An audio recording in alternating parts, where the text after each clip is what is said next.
ನಮಸ್ಕಾರ. ನಾನು Ramakant Nargun, national chief coordinator, national education committee. ಎಷ್ಟೋ ಜನರಿಗೆ ನೋಟಿಸ್ಗಳು ಬಂದುಬಿಟ್ಟಿದೆ EPF ಆಫೀಸ್ನಿಂದ. ಇದು ನಾನು ಮಾತಾಡ್ತಾ ಇರೋದು ಯಾರ್ಯಾರು ಹೈಯರ್ ಪೆನ್ಷನ್ನು ಆಪ್ ಮಾಡ್ಕೋಕಂತ ಮಾಡಿರೋ ಅವ್ರಿಗೋಸ್ಕರ. ನಿಮ್ಗೆ ಯಾಕೆ ಬಂದಿದೆ ಇದು? ನೀವೇನಂತೀರಾ, ನಾನು ಆಗಲೇ ಜಾಯಿಂಟ್ ಆಪ್ಷನ್ ಫಾರ್ಮ್ ತುಂಬಿಟ್ಟಿದ್ದೀನಿ, ಮತ್ತೆ ಯಾಕೆ ಕ್ವಾರಿ ಬಂದಿದೆ? ಸುಮ್ಮನೆ EPF ಅವ್ರು ಕೇಳ್ತಾ ಇದ್ದಾರೆ. ಹಂಗಲ್ಲ, ಅದು ಟೋಟಲಿ 17 ಲಕ್ಷ ಜನರು ಈ ಜಾಯಿಂಟ್ ಆಪ್ಷನ್ ಫಾರ್ಮ್ ತುಂಬ ಕಳಿಸಿದ್ದಾರೆ. ಅದರಲ್ಲಿ ಎಷ್ಟೋ ಲಕ್ಷಾನುಗಟ್ಟಲೆ ಜನರು ಮಾಲೀಕತ್ವ, ನೀವು ಎಲ್ಲಿ ಜಾಬ್ ಮಾಡಿರ್ತೀರೋ ಅವರು ನಿಮ್ಮ ವೇಜ್ ಡೀಟೇಲ್ಸ್ನ EPF ಆಫೀಸ್ಗೆ ಕಳಿಸಿಲ್ಲ. ಇದು ಅವರಿಗೆ ಮಾತ್ರ ಈ ನೋಟಿಸ್ಗಳು ಬಂದಿದೆ. ನೀವು ಎಲ್ಲಿವರೆಗೂ ನಿಮ್ಮ ಮಾಲೀಕನ್ನು ಮೀಟ್ ಮಾಡಿ ಅವನ ಕಡೆಯಿಂದ ನೀವು 1995 ತರುವಾಯದಲ್ಲಿ ಎಷ್ಟು ವರ್ಷ ಜಾಬ್ ಮಾಡಿದಿರೋ ಎವ್ರಿ ಮಂತ್ ಸ್ಟೇಟ್ಮೆಂಟನ್ನು ನೀವು ಸಬ್ಮಿಟ್ ಮಾಡಿದರೆ ಆವಾಗಷ್ಟೇ ನೀವು ಹೈಯರ್ ಪೆನ್ಷನ್ಗೆ ಎಲಿಜಿಬಲ್ ಆಗ್ತೀರಾ. ಸರಿಯಾಗಿ ತಿಳ್ಕೊಳ್ಳಿ. ನಿಮ್ಮ ಮಾಲೀಕರು ಎಷ್ಟೋ ರೀಸನ್ಗಳನ್ನ ಹೇಳ್ತಾರೆ, ಇಲ್ಲ ನಮ್ಮ ಹತ್ರ ಹಳೆ ರೆಕಾರ್ಡ್ಸ್ ಇಲ್ಲ, ನಾವ್ಯಾಕೆ ಕೊಡಬೇಕು. ಆಮೇಲೆ ಕೆಲವು ಜನ ಏನು ತಿಳ್ಕೊಂಡಿದ್ದಾರೆ, ದುಡ್ಡು ಏನು ತುಂಬಬೇಕಾಗತ್ತಾ?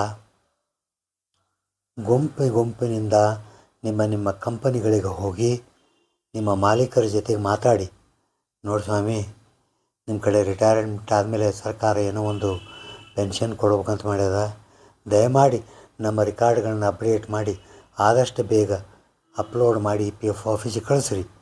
ಇದರಿಂದ ನೀವು ಕೈಯಿಂದ ದುಡ್ಡು ಕೊಡೋದೇನೂ ಅವಶ್ಯಕತೆ ಇಲ್ಲ. ಹೇಳಿದಾಗೆ ನಮ್ಮ ಕೆಲಸ ಆಗುತ್ತೆ. ಇದನ್ನು ಮಾಡ್ತೀರಾ ತಾನೇ? ಮಾಡಿದ ಮೇಲೆ ನಿಮ್ಮದು ಹೈಯರ್ ಪೆನ್ಷನ್ ಎಲಿಜಿಬಿಲಿಟಿ ಬರುತ್ತೆ. ಓಕೆ. ಈಗ ಎರಡನೇದಾಗಿ ಅದು ಮುಂದಿನ ವಿಷಯ. ಕೆಲವು ಜನ ಏನಾಗಿದೆ, ಯಾವ ಸ್ಟೇಟ್ಮೆಂಟ್ಗಳು ಸಬ್ಮಿಟ್ ಆಗಿದೆ ಅದರಲ್ಲಿ 00 ತೋರಿಸ್ತಾ ಇದೆ. ಆ ಕೇಸುಗಳು ಕೂಡ ನಿಮ್ಮ ಪೇಪರ್ಗಳನ್ನು ತೊಗೊಂಡು ಹೋಗಿ ಮಾಲೀಕರಿಗೆ ತೋರಿಸ್ರಿ. ಯಾಕೆ ರೆಕಾರ್ಡ್ಸ್ ಅಪ್ಡೇಟ್ ಮಾಡಿಲ್ಲ ನೀವು? ಅದನ್ನು ಅಪ್ಡೇಟ್ ಮಾಡ್ಕೊಲಿಕ್ಕೆ ಹೋಗ್ರಿ. ನಾನು KSRTC BMTC ಒಂದೇ ಹೇಳ್ತಾ ಇಲ್ಲ.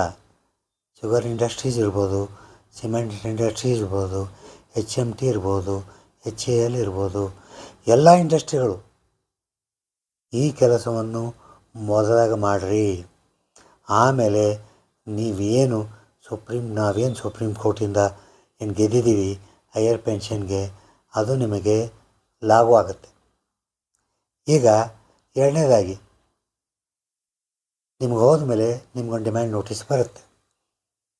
ಹಿಂಗೆ ನಿಮಗೆ ಇಷ್ಟು ಪೆನ್ಷನ್ ಕೊಡಲಾಗುತ್ತದೆ ಹಾಗೂ ನೀವು ಇಷ್ಟು ದುಡ್ಡನ್ನು ತುಂಬಬೇಕು. ಸರಿಯಾಗಿ ಕೇಳ್ಕೊಳ್ರಿ. ಸರ್ಕಾರನೂ ದುಡ್ಡು ಕೊಡಲ್ಲ, ನಿಮ್ಮ ಮಾಲೀಕನೂ ದುಡ್ಡು ಕೊಡಲ್ಲ. ಡಿಫರೆನ್ಸ್ ಆಫ್ ಅಮೌಂಟ್ ಯಾರಿಗೆ ಹೈಯರ್ ಪೆನ್ಷನ್ ಬೇಕೋ ಅವರೇ ತುಂಬಬೇಕು. ಅವ್ರಿಗೋಸ್ಕರ ಕೆಲವು ವಿಶೇಷ ಸೂಚನೆಗಳು. ಹೆಂಗೆ ಕ್ಯಾಲ್ಕುಲೇಷನ್ ಮಾಡ್ತಾರೆ ನಿಮ್ಮ ಹೈಯರ್ ಪೆನ್ಷನ್ನು? 2014ಕ್ಕಿಂತ ಮೊದಲಾಗ ಎವರೇಜ್ 12 ತಿಂಗಳ ಸ್ಯಾಲ್ರಿ, ನಿಮ್ಮದು ಲಾಸ್ಟ್ 12 ತಿಂಗಳದ್ದು ಎವರೇಜ್ ಸ್ಯಾಲ್ರಿ ತೆಗೆದು 2014 ಆದಮೇಲೆ ಎವರೇಜ್ 60 ತಿಂಗಳ ಸ್ಯಾಲ್ರಿ 1, ಇವೆರಡೂ ಸೇರಿಸಿ ಡಿವೈಡೆಡ್ ಬೈ 2 ಮಾಡಿದಾಗ ಅದು ನಿಮ್ಮದು ಎವರೇಜ್ ಸ್ಯಾಲ್ರಿ ಆಗುತ್ತೆ. ಆ average salary into number of years of service divided by 70 ಮಾಡಿದರೆ ನಿಮಗೆ ಎಷ್ಟು ಪೆನ್ಷನ್ ಬರುತ್ತೆ ಅಂತ ಅದು ತೋರಿಸ್ಕೊಡುತ್ತೆ. ನಿಮ್ಮ ಪೆನ್ಷನ್ ಅಮೌಂಟ್ ಪ್ರಕಾರ ನಿಮಗೆ ನೋಟಿಸ್ ಬರುತ್ತೆ, ಇಷ್ಟಿಷ್ಟು ಲಕ್ಷ ಕಟ್ಟಬೇಕು ನೀವು ಅಂತ. ಆ ದುಡ್ಡನ್ನು ಕಟ್ಟಿದ ಮೇಲೆ ಅವ್ರು ತಿಳಿಸಿದ್ದಕ್ಕಂತಹ ಪೆನ್ಷನ್ ಅಮೌಂಟು ನಿಮಗೆ ಸ್ಯಾಂಕ್ಷನ್ ಆಗಿ ಬರುತ್ತೆ.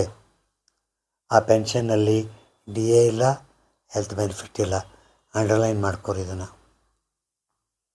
ಮೂರನೇದಾಗಿ ಯಾರ್ಯಾರು ಆಪ್ಟ್ ಮಾಡ್ಬೋದು? ಎಲ್ಲರೂ ಇದನ್ನು ಮಾಡಿಬಿಡ್ರಿ. ಆಮೇಲೆ ಮುಂದೆ ತೊಗೊಳೋದು ಬಿಡೋದು ಎರಡನೇ ವಿಷಯ. ನಾ ಏನು ಅನ್ನೋದಂದರೆ, ನಿಮ್ಮ ವಯಸ್ಸೆಷ್ಟು, ಇನ್ನೂ ಎಷ್ಟು ವರ್ಷ ನಮ್ಮ ಜೀವನ ಮುಂದುವರಿಯೋದಿದೆ.